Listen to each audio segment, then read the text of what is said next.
হেঁটে আসছে না এর প্রধান কারণ হতে পারে অপুষ্টি, কৃমি, শরীর দুর্বল হওয়া, অতিরিক্ত গরম বা ঠান্ডা আবহাওয়া অথবা রোগবালাই। অনেক সময় শুধু ভালো খাবারের অভাবেও ছাগল নিয়মিত হেঁটে আসে না। এখন বলি ছাগলকে হেঁটে আনার কিছু কার্যকর উপায়। ১ নম্বর, ভালো পুষ্টিকর খাবার দিতে হবে। ছাগলকে নিয়মিত সবুজ ঘাস, ভুসি, ভুট্টা ভাঙা, খৈল এবং মিনারেল মিশ্রিত খাবার খাওয়াতে হবে। বিশেষ করে শরীরের ওজন ঠিক থাকলে ছাগল দ্রুত হেঁটে আসে। ২ নম্বর, কৃমির ওষুধ দিতে হবে। অনেক ছাগল শরীরে কৃমি থাকার কারণে দুর্বল হয়ে যায় এবং হিট মিস করে। তাই প্রতি ৩ মাস পর পর ভালো মানের কৃমির ওষুধ দিতে হবে। ৩ নম্বর, মিনারেল ও ভিটামিন ব্যবহার করা। ক্যালসিয়াম ও ভিটামিন এ, ডি, ই শরীরের প্রজনন ক্ষমতা বাড়াতে সাহায্য করে।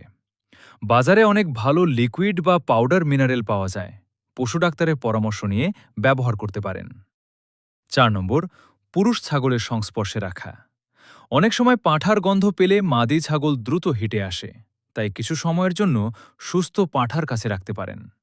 ৫ নম্বর, পরিষ্কার ও আরামদায়ক পরিবেশ নিশ্চিত করা। যদি ছাগলের ঘর সবসময় ভেজা বা নোংরা থাকে তাহলে শরীরে চাপ পড়ে এবং হিট সমস্যা দেখা দেয়। তাই শুকনো ও পরিষ্কার পরিবেশ খুবই জরুরি। এখন বলি ছাগল হিটে আসলে কি কি লক্ষণ দেখা যায়।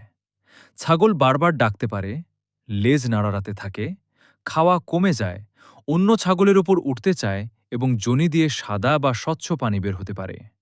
এই সময়ে বাচ্চা দেওয়ার জন্য সবচেয়ে উপযুক্ত সময়।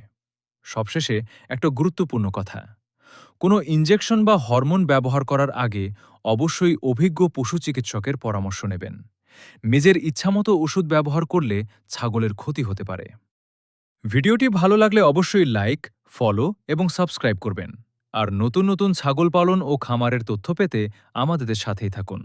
ধন্যবাদ।